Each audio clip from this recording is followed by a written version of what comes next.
You ever notice how some people show up acting like they own the place?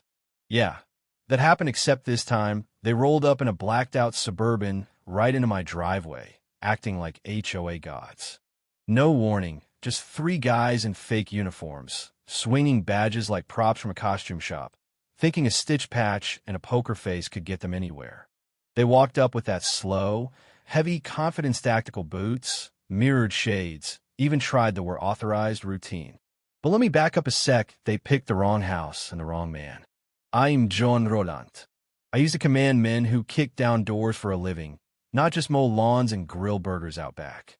These guys didn't know it yet, but this was about to be the last time they ever tried something like this. See, I just come back from the lake, unloading a tackle box that still smelled like pine, Angela watering her plants on the porch. She noticed the SUV first parked halfway up the driveway, ignoring all the HOA guidelines they claimed to protect. They walked in sync like a flash mob of authority, but none of them smiled, none even waved. "Mr. Roland, we need to inspect your property for unsecured firearms," said the tall one, voice dry as burnt toast. I didn't blink, just looked at the way they stood, too tight, too rehearsed, one guy's mirror glasses scanning for threats, not flowers. Angela inched closer, nervous, yeah, that fear you get when things feel familiar for all the wrong reasons. So I asked, "You have a warrant?" And the leader just smirked, started spewing jargon. HOA, Statute 7C, Federal Adjacent Residential Compliance. Like he swallowed a legal dictionary but skipped all the important parts. Too many words, not enough substance. I'd heard that script before overseas, where a smile is just the beginning of a shakedown. These three didn't have a clue who they were facing. They squared up like volume and posture could replace real authority. Angela's hand brushed my arm, trembling, but not out of surprise. Seen me stand my ground before, and she knew I'd seen enough of these acts to spot the tells. One guy shifted his weight, thumb hovering over an empty holster, trying to send a silent threat. If they'd pulled this on some retiree, still learning how to use his Ring camera, maybe it would have worked. But I'm not that guy. I kept it steady. "Do you have a warrant?" The reply? More legalese salad. Statute 7C, Temporary Enforcement Authority. It was a bluff, a pretty weak one at that. And that's when I caught the third man, the quiet one, eyeing the front door, itching for a way inside. They weren't here to talk, they were looking to intimidate and get in, fast. Let's be real, you can always tell when someone's bluffing. Feet planted wrong, hands fidgeting, uniforms looking sharp from 10 feet, but sloppy up close. I taught men how to spot fakes like these, how to read a room before it reads you. These guys thought showing up loud would make them untouchable. They didn't realize the most dangerous man in a room is the one who says the least. So I took a step forward, just one, slow and measured. The kind of move that lets people know you're not playing. "Let me be clear," I said, lowering my voice so it pressed into the space around us. "If you step onto my property again, that's criminal trespass under Georgia Code. That's arrest, prosecution, real law, not this statute you dreamed up in the car." Silence. The leader blinked, mouth twitching. "You're bluffing," he tried, but his voice broke. I just gave a smile, one of those cold, precise ones that says you've already calculated the odds and know exactly how this plays out. "I'm not bluffing.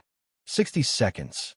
Get back in that Suburban, or I start a federal trace on your badges." I lifted a finger toward their SUV, and they felt it. That landed like a brick in a pond. They stood there, frozen, calculating if I was for real. I pushed, laying out every charge they'd racked up just by showing up, impersonating federal agents, faking ID, verbal coercion, the whole laundry list. And then I spelled it out. This is a federal offense. Plural. You know what I mean? The shorter guy muttered to the leader, and just like that, the wind changed. They realized they'd cornered the wrong animal. They left. Fussed. No apologies, no tough talk. Just three guys suddenly very interested in the inside of their own SUV. They didn't know that I was already recording everything, that their plates would lead to nowhere, their faces would ping every facial recognition net I'd built in my own off-grid setup. Yeah, some people retire from the military. I just retired from the paperwork. Night fell quiet, Angela asleep, but I stayed up cross-referencing faces, tracking plates, building a picture out of the shadows. Turns out these three were tied to past PMC stings, failed operations, all ghosts in the system. It was bigger than some HOA muscle flex. Someone was sending a message. I decided to send one back. 2 nights later, 2:13 a.m. that S when they came back. This time, no SUV, just sneakers on grass, flashlights off, gloves on, no badges, no pretending. They thought the dark gave them cover. It didn't.